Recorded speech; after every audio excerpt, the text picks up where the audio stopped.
If you want to turn off emergency alerts on your iPhone, including Amber Alerts, earthquake alerts, or even just test alerts, I'll show you how to turn all of those off.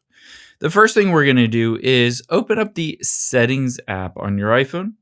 From the Settings app, scroll down and tap on Notifications, and then scroll down to the bottom. Now, the first thing that I would recommend going to is Enhanced Safety Alerts.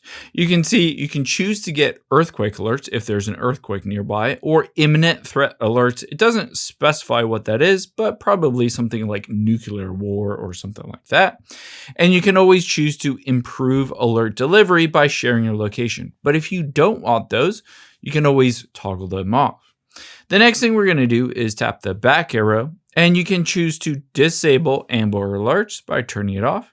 You can turn off emergency alerts as well, and then go back and turn off public safety alerts and test alerts. And now you will no longer get any alerts on your iPhone. Of course, you can pick and choose what you do want on versus what you do want off. I hope this helps. If you enjoyed this video, check out the video over to my right. I think you'll really like that one too. And thanks for watching.